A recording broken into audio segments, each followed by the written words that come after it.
कोणाचे निसंताने निफजती एया उन्मळणे, काई फुंकिले या गगने जाई जय लगा। तो भी ऐसा माई का लाल भला कौन है कि जिसकी सामर्थ्य से यह वृक्ष मूल सहित उखाड़ दिया जा सकता हो। अरे फूंक मारकर क्या कभी आकाश उड़ाया जा सकता है। म्हणोनी पै धनंजया आम्ही वाणिले ते रूप माया, कासवियेचे तू पेराया वो गरिले जैसे। इसलिए हे अर्जुन, मैंने जो वर्णन किया है वह निश्चित ही माया का रूप है। वह उसी प्रकार खोटा है जैसे कि कच्छपी के घी के साथ खाना पकाकर किसी राजा को दावत दी है। मृगजळाची गातळी तिये दुरवनी दिठी निहाळी, वाचून तेणे पाणीये साळी लावी सिखाई। अरे उन मृगजल के जलाशयों को अपनी दृष्टि से दूर से ही देखना चाहिए। इससे अधिक अर्थात उस जल की सहायता से क्या कभी धान के पौधे रोपे जा सकते हैं। मूल अज्ञान चितवलटिके मातेयाचे कार्य केतुके, म्हणोनी संसार रुखु सतिके वायो चिहा। अतः यदि इस संसार वृक्ष का मूल जो अज्ञान वही खोटा है तो फिर उसका कार्य कितना सच हो सकता है। आणि अंतु या नाही ऐसे बोलिले जे काही, तेही साच चिपाही परी एकी। और इस वृक्ष का कहीं अंत ही नहीं है। इस प्रकार जो कुछ वर्णन किया गया है वह कहना भी एक दृष्टि से सच ही है ऐसा समझो। तरी प्रबोध जव नोहे तवनी दे काई अंतु आहे, का राती न सरे तव पाहे सूर्या भेटी। वह कैसे? तो जब तक मनुष्य जागृत नहीं होता तब तक क्या कभी निद्रा का अंत होता है, अथवा जब तक रात्रि समाप्त नहीं होती तब तक भला क्या कभी तड़का होकर सूर्य की भेंट हो सकती है। अर्थात जब तक अज्ञान है तब तक इस वृक्ष का अस्तित्व है। तैसा जव पार्था विवेकुन धवी माथा, तव नाहीची अश्वत्था अभावो येया।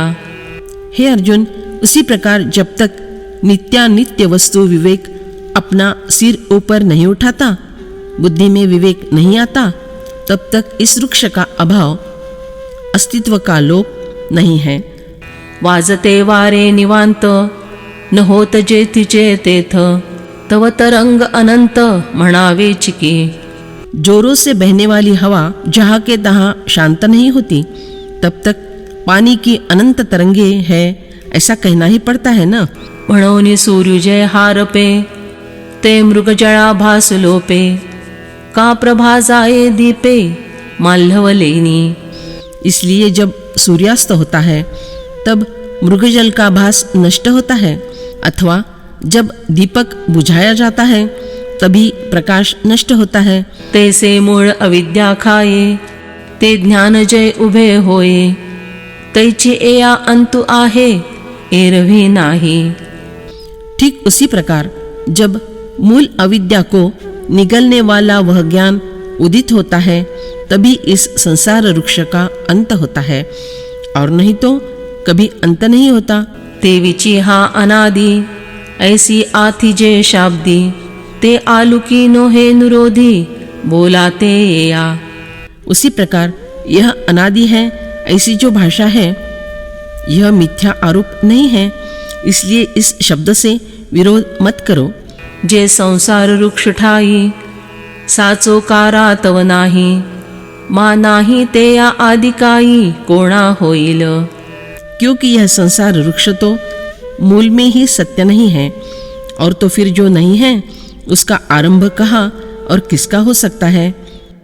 जो साच जेथोनी उपजे ते आते आदि हे साजे, आता नाही चिजो म्हणजे कोठो निपा।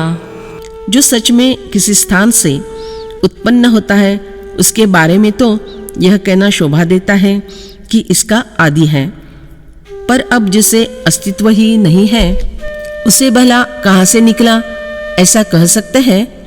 म्हणोनी जन्मे ना होये ऐसे या सांगो कवणी माये, एया लागी नाही पणे होए अनादि हा। इसलिए जिसका कभी जन्म ही न होता हो और जो कभी अस्तित्व में ही न होता हो, उसके विषय में भला यह कैसे बतलाऊं कि उसकी माता कौन है। इसलिए अस्तित्व में न होने के कारण यह संसार वृक्ष अनादि है। वांझेचे आले का कैची जन्मपत्रिका, नभी निळी भूमिका के कल्पोपा। भला वंध्या के पुत्र की जन्मपत्री कैसी हो सकती है। आकाश में नीले रंग की जमीन की कल्पना भला कहाँ की जा सकती है। व्योम कुसुमा पांडवा, कवणु देठ तोडावा, म्हणोनी नाही ऐसे या भवा आदि कैचे। हे अर्जुन, जो है ही नहीं उस आकाश पुष्प का डंठल भला कौन तोड़ सकता है। इसलिए अस्तित्व में न होने वाले संसार का आरंभ कहाँ से हो सकता है। जैसे घटाचे नाही पण, असतची असे केले नवीन, तैसा समूळ वृक्ष जाण अनादि हा। जिस प्रकार घट का न होना यह किसी ने उसे उत्पन्न किए बिना है ही, उसी प्रकार न होने से मूल सहित यह वृक्ष अनादि है। अर्जुना ऐसे न पाही, आदि अंतु येया नाही, माझी स्थिति आभासे पाकाही टवाळते। हे अर्जुन, इस वृक्ष को इस प्रकार देखो कि जिसका आदि और अंत नहीं है, मध्य में स्थिति का भास होता है, परंतु वह यो ही दिखाई देने वाली बात है। ब्रह्मगिरी होनी ननिके, समुद्री ही कीर नरिगे, तरी माझी दिसे वाऊगे मृगांबु जैसे।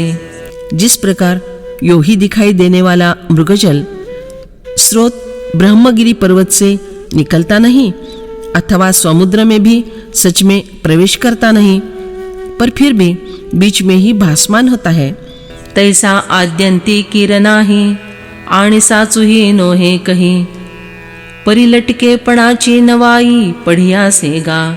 उसी तरह जो आरंभ में और अंत में सच्चा नहीं है और कहीं भी मध्य में भी सच्चा नहीं है, परंतु उसके खोटेपन का आश्चर्य ऐसा है कि यह अस्तित्व में न होकर भी है सा लगता है। नाना रंगी गजबजे, जैसे इंद्रधनुष्य देखिजे, तैसे निर्णतया आपजे ऐसा असे। जिस प्रकार विविध रंगों से रंगा हुआ इंद्रधनुष देखा जाता है, उस प्रकार अज्ञानी के लिए भासमान होने वाला यह वृक्ष है। ऐसिया स्थितीची ये वेळे, भुलवी अज्ञानाचे डोळे, लाघविया हरिमेखले लोक जैसा। ऐसी स्थिति के समय में अज्ञान रूपी आँखों को यह दैवी चमत्कार उसी प्रकार भ्रम में डालता है, जिस प्रकार बहुरूपिया की दृष्टिबंधन की क्रिया से प्रेक्षक भ्रमित होता है। आणि नवलतेची शामिका, व्योमी दिसे तैसीची दिसो का, तरी दिसणे ही क्षणा एका माझी जाये। और मेघमाला में दमकती हुई बिजली आकाश में दिखाई देती है, यदि वह वैसी ही सच है ऐसा लगे तो लगने दो, परंतु उसका वह दिखाई देना एक ही क्षण में नष्ट हो जाता है। स्वप्नी निमाले लटिके, ते निर्वाहे का एक सारिखे, देवीची आभा सुहा क्षणैके रीताची गा। स्वप्न में दिखाई देने वाला मरण असत्य होता है, क्योंकि इस आभास का क्या कोई सातत्य है, जाग आने पर वह भास नहीं रहता। उसी प्रकार इस वृक्ष की स्थिति का आभास क्षण ही भर में समाप्त होने वाला है रे। देखता आहे आवडे, घेवो जाये तव नातुडे, जैसा टीकू किजे माकडे जळा माझी। जिस प्रकार बंदर अपने प्रतिबिंब को पकड़ने के लिए जल में छलांग लगाता है, तब उसे वहाँ कुछ भी नहीं मिलता, उसी प्रकार जो संसार वृक्ष है ऐसा लगता तो है, परंतु यदि उसे पकड़ने का प्रयत्न किया जाए तो फिर हाथ में कुछ भी नहीं आता।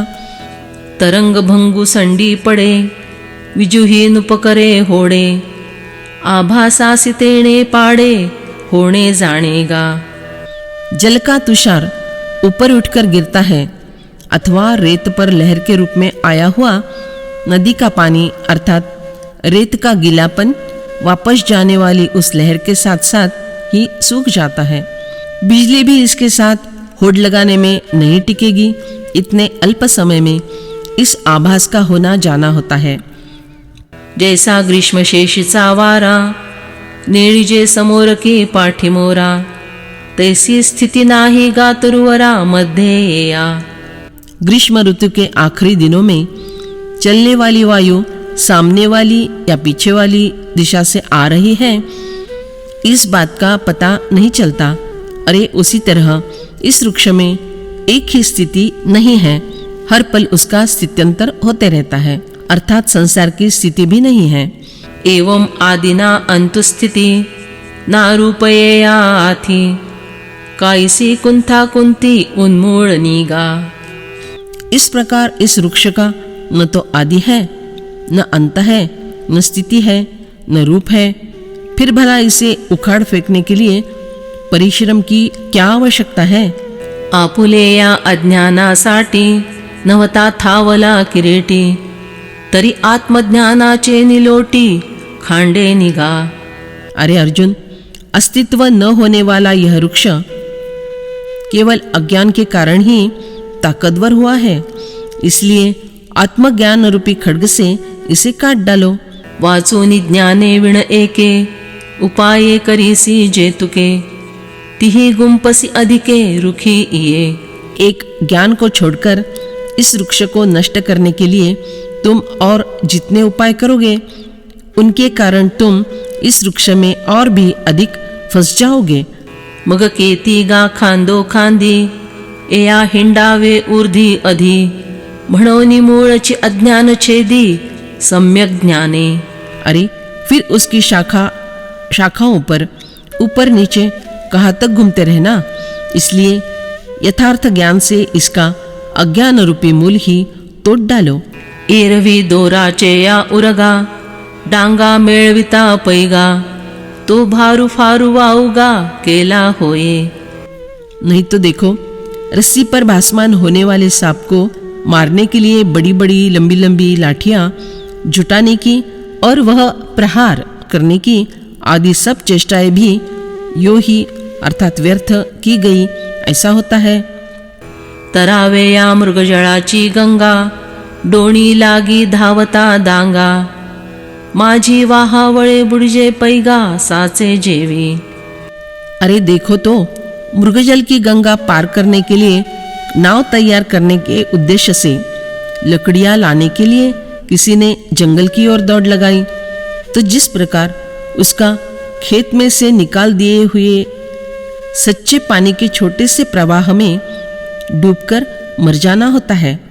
तेवी नाथिले या संसारा, उपाई जाचते या वीरा, शिणुची होए पुरा ऐसे जाण। हे वीर अर्जुन, ठीक उसी प्रकार की यह बात भी समझ लो कि अस्तित्व में न होने वाले संसार वृक्ष का विनाश करने वाले उन उपायों से प्रयत्न करने वाले लोगों को केवल कष्ट ही होते हैं। म्हणून स्वप्नीचे या घाया, ओखदचे वो धनंजया, तेवी अज्ञान मूळाये या ज्ञानची खड्ग। इसलिए हे अर्जुन, जिस प्रकार स्वप्न में लगने वाले घावों को ठीक करने की एकमात्र औषधि जागृत होना है, इस प्रकार इस अज्ञान रूप मूल को तोड़ने के लिए ज्ञान रूपी खड्ग ही समर्थ है।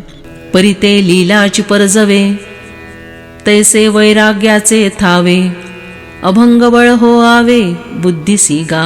अरे परंतु वह खड्ग आसानी से उठाया जा सके, इसके लिए उतने बुद्धि को स्थिर करने वाले वैराग्य का सामर्थ्य होना चाहिए।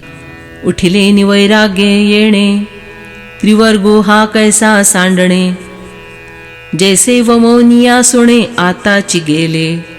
उत्पन्न हुए इस वैराग्य की सहायता से धर्म, अर्थ और काम, यह त्रिवर्ग किस प्रकार त्याग देने चाहिए, तो जिस प्रकार कुत्ता अभी वमन करके निकल गया हो।